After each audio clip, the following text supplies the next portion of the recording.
Idiot Box.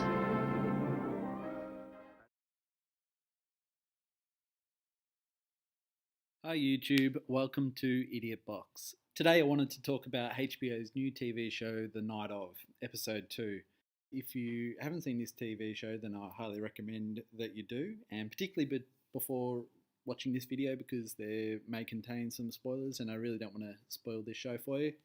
If you've enjoyed shows like True Detective or The Wire, this show is definitely for you. It's HBO, so we know it's quality. It's got great writing, great acting.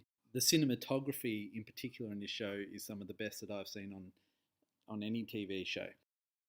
Just a quick recap of episode 1. We're introduced to all of our main characters.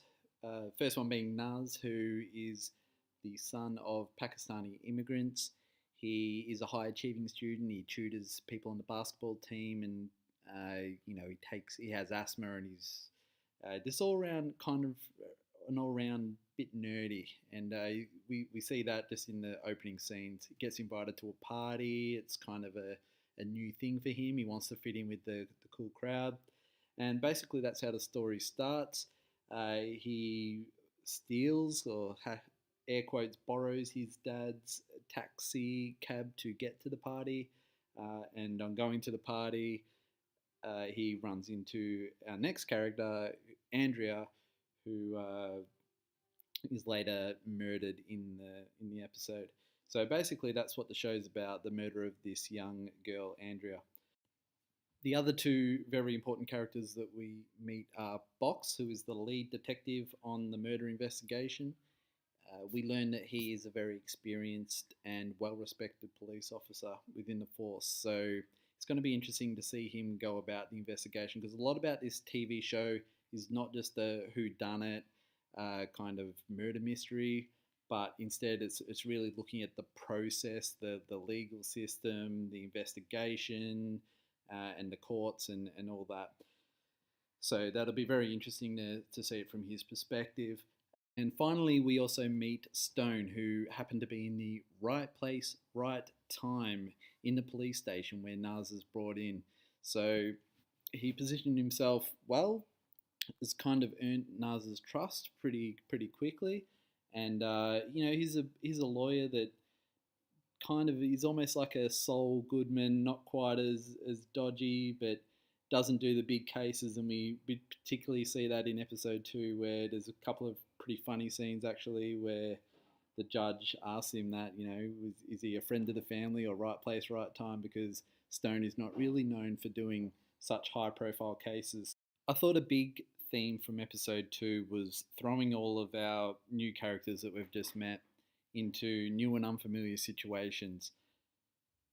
First of all, we have Naz, who obviously is charged with murder, which is a new experience. But not only that, but we learn from the police officers when they pulled him over in episode 1 that he didn't have any priors or have any record or anything like that. So uh, he's been thrust into this awkward, unfamiliar situation, and interesting to see how he's dealing with that. He was very open at the start of the investigation, complying with everything that the police were asking of him, um, and now we're learning, or he's learning from Stone, that yeah, they might seem like the nice guy, but he is a subtle beast, which was the name of the episode.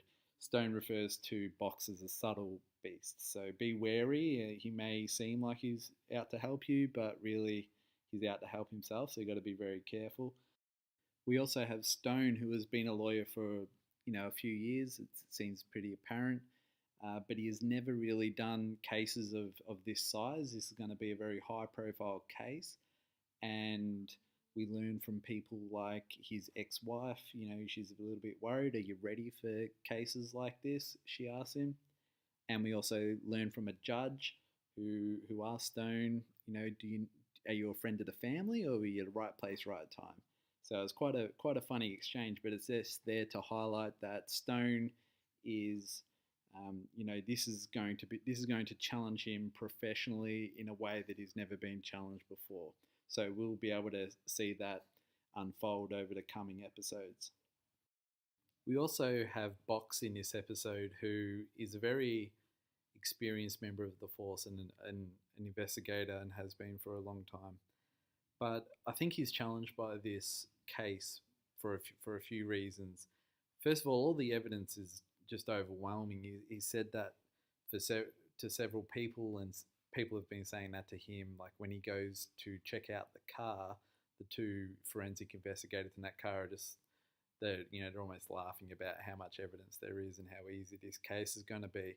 But the look that Box gives them, or the looks that you see, he's not really sure. There's things that aren't sitting right with him.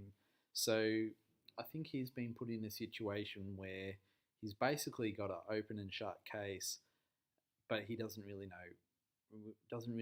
like Nuz for the crime. He thinks there might be something more to it. One of the key highlights for this is when he goes to the crime scene at the Brownstone house and he sees Nuz's asthma pump on the bed. And first of all, it really seems out of place. Like the asthma pump's on the bed, but the bed's just completely covered in blood, but the asthma pump's sitting there and it's not. And it looks out of place. And then the next scene, we have this really good, well, they're basically by themselves because the other two police officers in the room are asleep and they're not listening. And there's this excellent scene between Naz and Box where they're conversing. Mainly Box is the one doing all the talking because Naz has finally learnt to shut up a little bit. And Box makes a peace offering to Naz by giving him this asthma inhaler.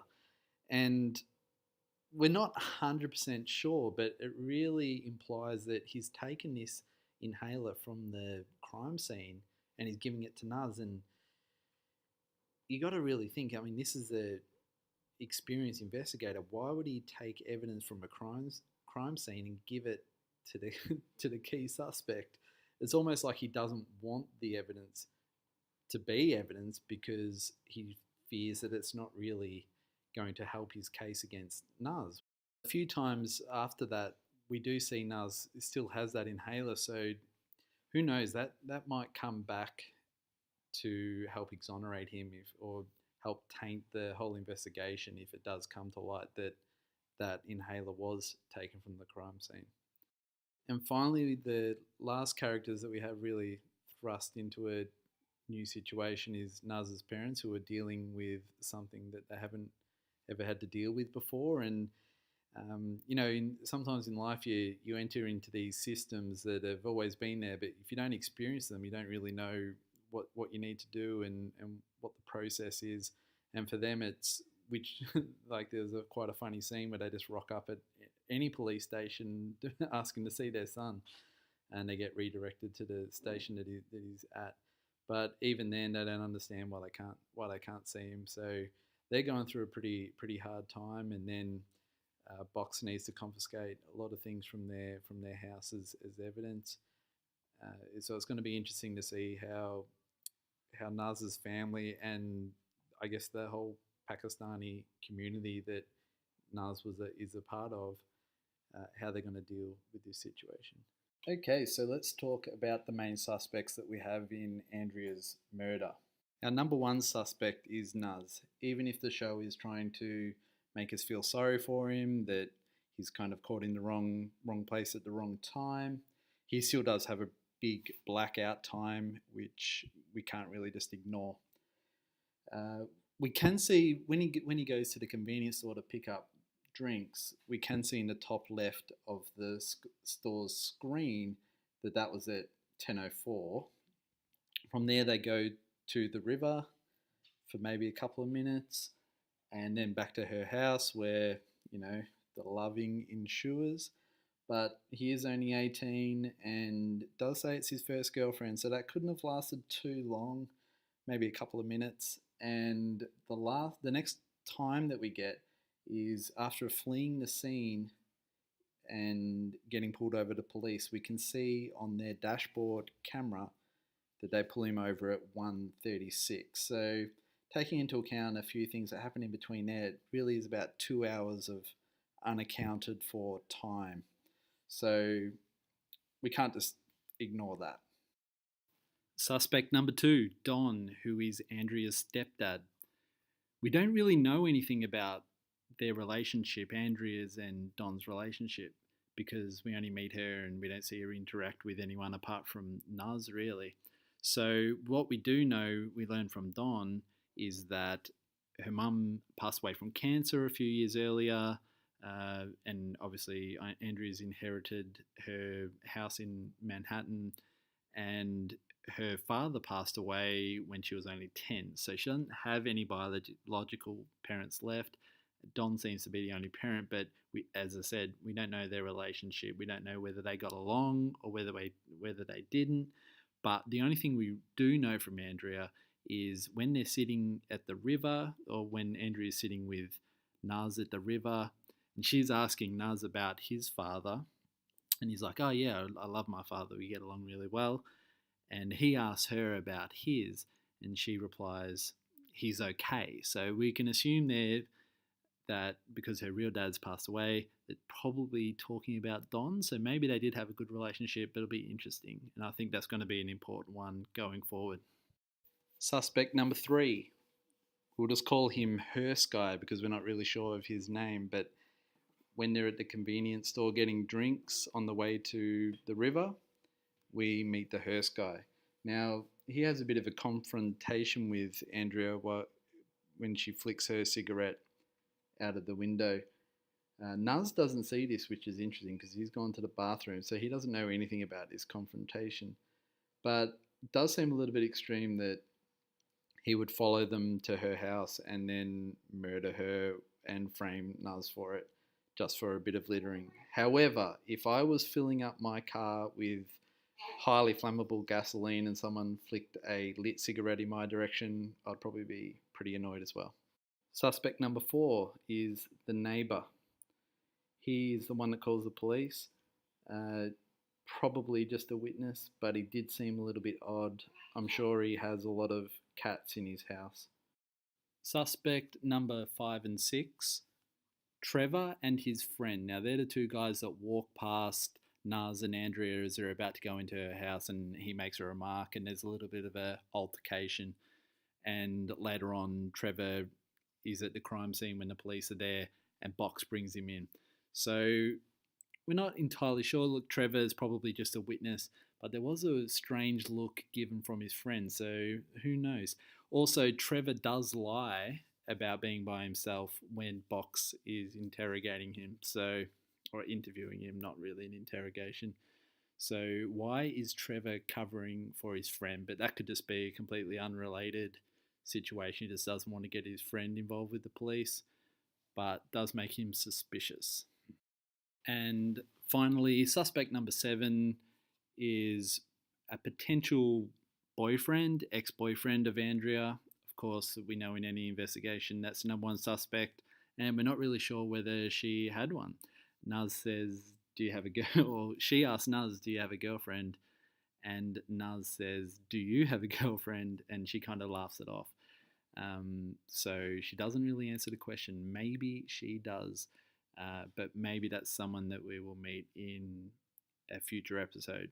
Hopefully, if there is someone like this, we meet them soon, because I don't want it to be like a episode 7 or 8, someone that we've never seen before becomes the key suspect.